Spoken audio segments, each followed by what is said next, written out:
Okay, so this video is going to describe a couple things about credit card transactions that we've talked about in class, particularly about APR or annual percentage rate.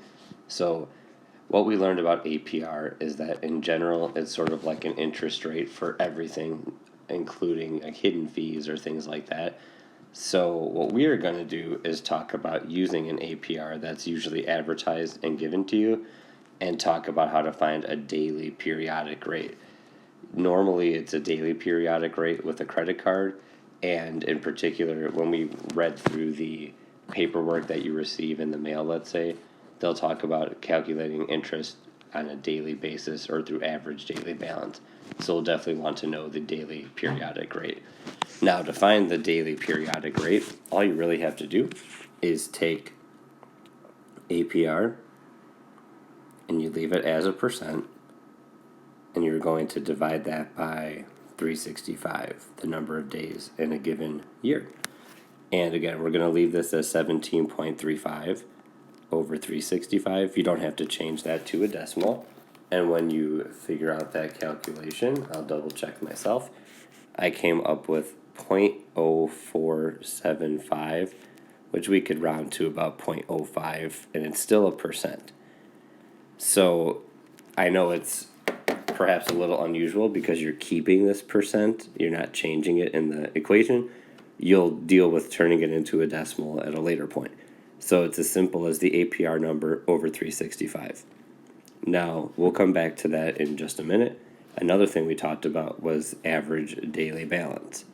Now, average daily balance as a formula is essentially the number of days you have a particular balance times the balance itself.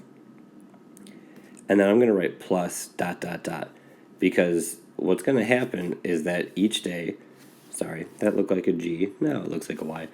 Each day or number of days you have a different balance throughout this statement. So for instance, you can see that for 4 days of your billing cycle, you had 576 on your balance.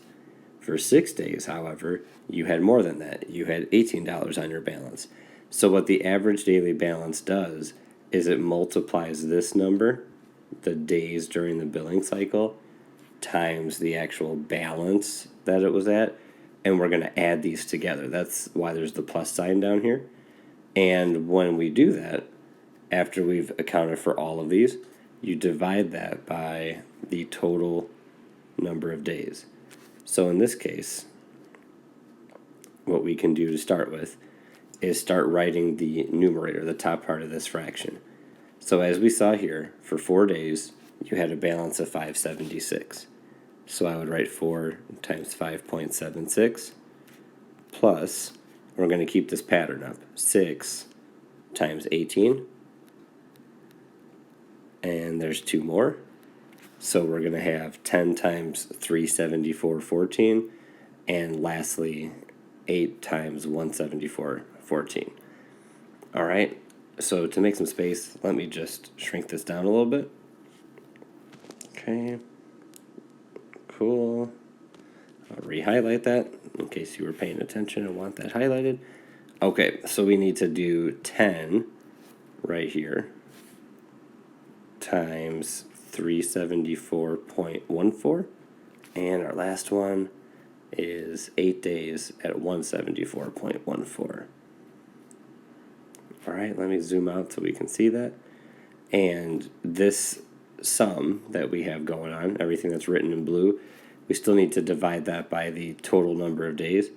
That you can find real simply. Just add up these right here. So if you want to find the total, if I take the sum of all these numbers right here, you get 28.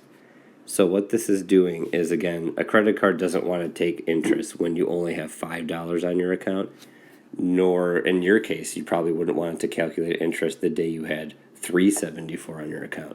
So they take a weighted average of how much you owed on any particular day. So it takes a little while to type all of this in, but you'll get the hang of it, and I think you'll realize it goes pretty quickly. And when all is said and done here, you end up with an average daily balance of $188 and it says 0.0557. So remember, you start with your hundredths place, look to the right. If it's 5 or greater, we're going to round up the hundredths place, the thing we underlined, to be 188.06. All right, now, why we did that. So we have an answer here that is the daily rate and an average daily balance. So why we've done this is we're basically going to say, or a credit card would do, okay, 0.05%, that's a very small number. They're going to multiply that by, on average, what you owed throughout the billing cycle and multiply that by the total number of days to figure out how much interest to charge you. So the three things we just highlighted, basically for part C, you just multiply them.